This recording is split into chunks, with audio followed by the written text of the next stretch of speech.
চলো বন্ধুরা, এই ভিডিওতে একটু আলোচনা করে নেই 2023 সালের যে একটা জ্বলন্ত নক্ষত্র ভারতীয় ক্রিকেটের যে একটা জ্বলন্ত নক্ষত্র উঠে এসেছিল, সেই নক্ষত্রের পতনের কাহিনী।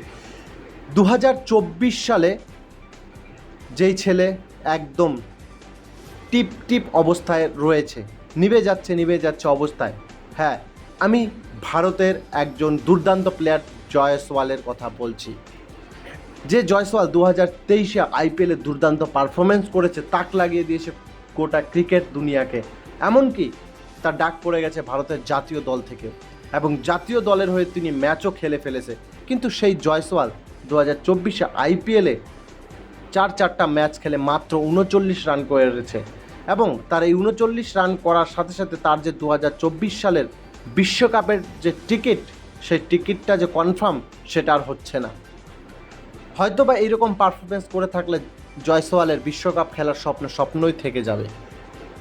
বন্ধুরা, যেখানে জয়সওয়াল ভারতীয় ক্রিকেট টিমের টি-20 ফরম্যাটের একটা দুর্দান্ত ব্যাটার হিসেবে বিবেচিত বর্তমানে, সেই ব্যাটার 2024-এর আইপিএলে কী করেছে? মাত্র 39 রান করেছে।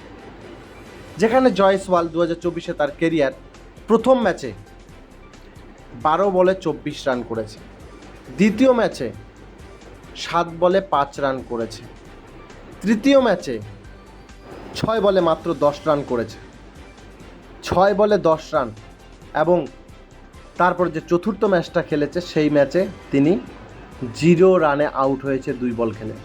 বন্ধুরা, পরপর 4টা ম্যাচ, প্রথম ম্যাচে ভালো, তারপরে ধীরে ধীরে জয়সওয়াল নিচের দিকে যাচ্ছে, তলানিতে যাচ্ছে।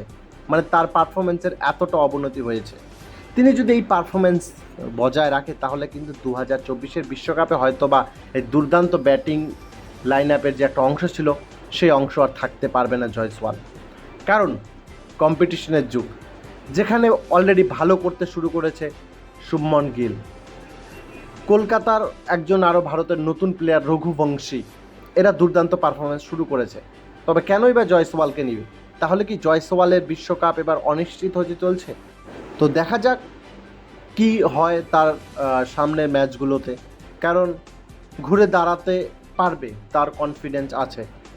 তোমাদের কি মনে হয় জয়সওয়াল কি ঘুরে দাঁড়াতে পারবে না আর বিশ্বকাপে খেলতে পারবে না? অবশ্যই সেটা কমেন্ট করে জানাবে।